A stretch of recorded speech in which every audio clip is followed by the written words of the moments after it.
Agora, qual é a dica que você daria para os empreendedores que estão nos ouvindo para ele conseguir chegar numa equipe top igual essa equipe da Andas? Como é que ele consegue montar uma equipe de alta performance?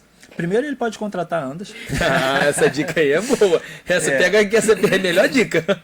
Mas as pessoas precisam, para ser líder, ela precisa se despir das suas verdades absolutas. Tem coisas que você acredita que são suas, mas não são dos outros. Então não queira que o outro seja ou pense da mesma forma que você. Esse cabelo eu gosto mais dessa forma. Aquela pessoa não tem as características que eu preciso. Primeira coisa, para um líder, para um gestor montar uma equipe boa, ele precisa entender que ele não está gerando filhos, né? Que ele vai criar daquele mesmo jeitinho e tudo mais. Porque mesmo os pais que tentam criar todo mundo da mesma forma, sai cada um diferente. E a equipe não é diferente. Então, quando eu vou me despindo da minha vaidade, fica muito mais fácil. É o primeiro passo para uma boa, grande equipe. Eu me despir da minha vaidade e olhar as características que as pessoas têm e entender que o que ela sabe pode agregar muito. Mesmo que o que ela sabe, o que ela tem seja diferente do meu. Eu preciso aprender a apreciar inteligências diferentes da minha. Uma coisa que eu tenho visto muito por aí, e possivelmente você já esbarrou com isso, são de muitos líderes ou de muitos empresários, empreendedores, que eles meio que têm medo de contratar profissionais muito qualificados. Eles geralmente sempre contratam pessoas que, segundo eles, têm um potencial um pouco menor ou um conhecimento um pouco menor do que eles. Como é que você dá de dica aí para esse empreendedor, para esse empresário que tem esse receio?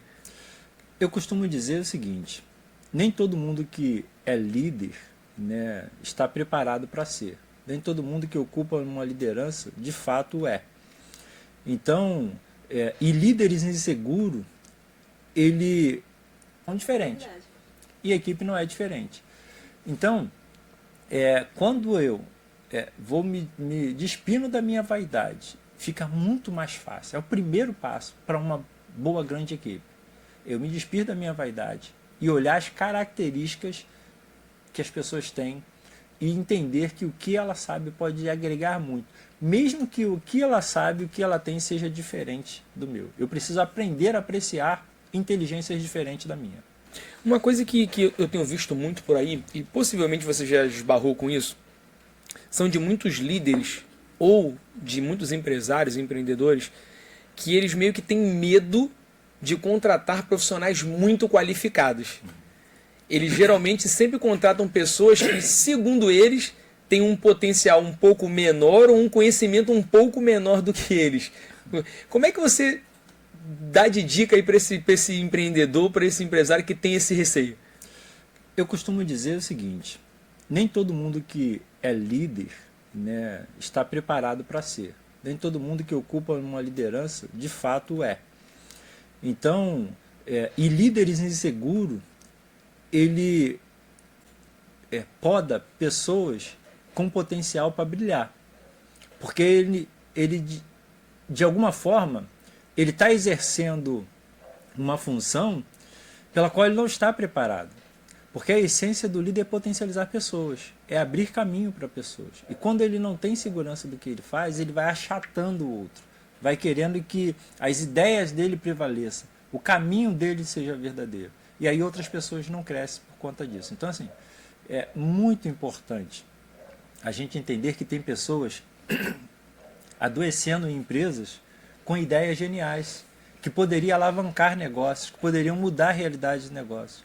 Mas quem está à frente, a liderança, é tão autossuficiente, é tão sabedor de tudo, de verdades absolutas, que é incapaz de se inclinar e ouvir o que o outro tem a dizer e falar assim: cara, eu posso estar errado e o outro pode estar certo.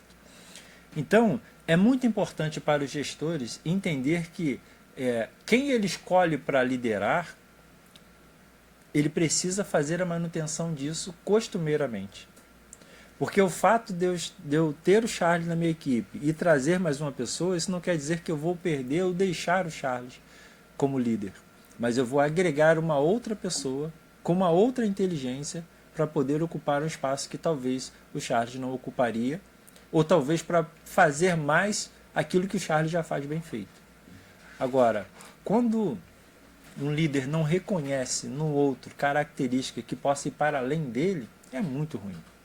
Por isso que eu digo que todo mundo deveria, né, ser um pouquinho de professor. Todo gestor deveria ser, embora não é. Porque o professor ele tem prazer de ver o aluno dele brilhar. Quando o professor, esses dias estava vendo uma televisão e aí um artista lá estava agradecendo o professor e tal, e aí mostrou o professor chorando, né? Estava chorando de felicidade, porque o conhecimento que ele passou fez com que aquele artista decolasse, sabe? Fosse para outros lugares. Então, quando eu vejo na minha equipe pessoas dando treinamento que antes nem conseguia falar, eu falo, cara, mano, meu papel está cumprido, sabe? Quando eu vejo você mesmo fazendo seus vídeos, quando eu vejo a Andresa dando treinamento, quando eu vejo a Amanda segura do setor dela, eu falo, cara, eu estou alcançando os meus objetivos, que é formar pessoas. E quanto mais líderes eu tenho formado, menos eu trabalho. Então, tem pessoas que trabalharam comigo e que hoje estão em outras empresas, que voaram, que outros montaram suas próprias empresas.